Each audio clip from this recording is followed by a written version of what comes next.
Hey guys, welcome back on my YouTube channel. अभी हम फिर से अगेन हम एक लिक्विडिटी के टॉपिक पे बात करने वाले हैं, जो है ईआरएल टू आईआरएल। अब ईआरएल क्या होता है? External range liquidity. ठीक है। और आईआरएल होता है इंटरनल रेंज लिक्विडिटी। अब एक्सटर्नल रेंज लिक्विडिटी में क्या क्या आता है? लिक्विडिटी के जो भी हमारे स्विंग हाई, जब भी हमारा ऊपर बुलिश ट्रेंड होता है तो स्विंग हाई की जब भी लिक्विडिटी लेता है। ठीक है। और जब भी स्विंग लो कब होता है? जब बियरिश ट्रेंड होता है तब स्विंग लो की लिक्विडिटी लेता है। ठीक है। आईआरएल के अंदर क्या आता है? इंटरनल रेंज लिक्विडिटी आता है, जिसके अंदर ब्लॉक्स ब्लॉक्स में ऑर्डर ब्लॉक आ गए, आपका ब्रेकर ब्लॉक आ गया, मिटिगेशन ब्लॉक आ गया। ठीक है। फिर गैप्स गैप्स में क्या हो गया? एफईजी हो गया, इम्बैलेंस हो गया, आईएफवीजी हो गया, बीपीआर हो गया, फिर सीबी हो गया, बीसी हो गया, वॉल्यूम इम्बैलेंस हो गया, गैप इम्बैलेंस हो गया। ठीक है। तो ये दोनों चीजें आती हैं ईआरएल के अंदर। ऊपर वाली चीजें स्विंग हाई और स्विंग लो आते हैं, और आईआरएल के अंदर आपके, ठीक है, पीवाई आते हैं। पीवाई में ब्लॉक्स आ गए, और गैप्स, जो ब्लॉक्स में मैंने आपको बता चुका हूँ, और गैप्स भी आपको बता चुका हूँ। अब हम इसको थोड़ा स्ट्रक्चर के थ्रू समझ लेते हैं कि कैसे क्या होता है। ठीक है। यहाँ पे देखिए, यहाँ पे मार्केट ने गया। ठीक है। यहाँ पे मार्केट ने ब्रेक ऑफ स्ट्रक्चर किया। ठीक है। ये पहले की लिक्विडिटी थी, यहाँ पे मार्केट ने ब्रेक ऑफ स्ट्रक्चर कर दिया।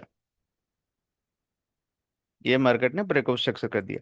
अब अगेन हमारे पास जो लेफ्ट वाली लेगा, यहाँ पे एक ऐसा पीवाई है जहां से मार्केट, या फिर यहाँ पे कोई पीवाई का मतलब यहाँ पे कोई ऑर्डर ब्लॉक हो सकता है, एफईजी हो सकता है, ठीक है, बीपीआर हो सकता है, सीबी इम्बैलेंस जो भी है यहाँ पे हो सकता है। वहां से लेने के बाद में जब अगेन हाई के, जब ईआरएल की तरफ जाता है, तो ये ईआरएल है, मतलब ये स्विंग का हाई, इसके लिए ईआरएल का काम कर रहा है। और इस रेंज के अंदर, ठीक है, जो भी हमारा एफईजी या जो भी है, मतलब डिस्काउंटेड पहले के 50% के नीचे होना चाहिए। ठीक है, एज पर फिबो के हिसाब से। अब अगेन यहाँ पे देखेंगे तो फिर यहाँ पे क्या किया? ईआरएल बना दिया नया, उसके बाद इंटरनल रेंज लिक्विडिटी के लिए आया।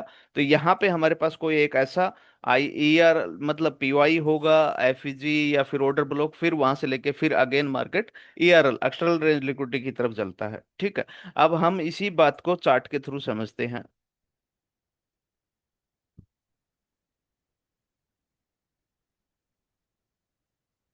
अब देखिए, मार्केट ने यहाँ पे ईआरएल लगाया, उसके बाद यहाँ इसकी लिक्विडिटी लेके यहाँ पे मार्केट आया। ठीक है। तो ये एक एफईजी था, 4 ओवर के एफईजी था।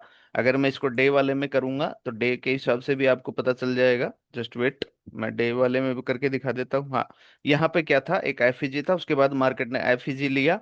ठीक है। और 4 ओवर के अंदर मैं इसलिए लेके आया हूँ क्योंकि वहां पे आपको एमएसएस वगैरह सारी चीजें दिख जाएंगी, इसलिए मैं वहां पे इसलिए 4 ओवर के अंदर था। ठीक है। तो यहाँ पे देखिए मार्केट ने क्या किया? दिल्ली का एफईजी प्लस 4 का एफईजी है, कॉमन आ रहा था। तो यहाँ पे क्या किया मार्केट ने? यहाँ पे एमएसएस करते, एमएसएस करने के बाद में ये जो पीवाई थी, ये ऑर्डर ब्लॉक था, यहाँ से लेके मार्केट ने सीधा ईआरएल की तरफ, एक्सटर्नल रेंज लिक्विडिटी की तरफ चला गया। ठीक है।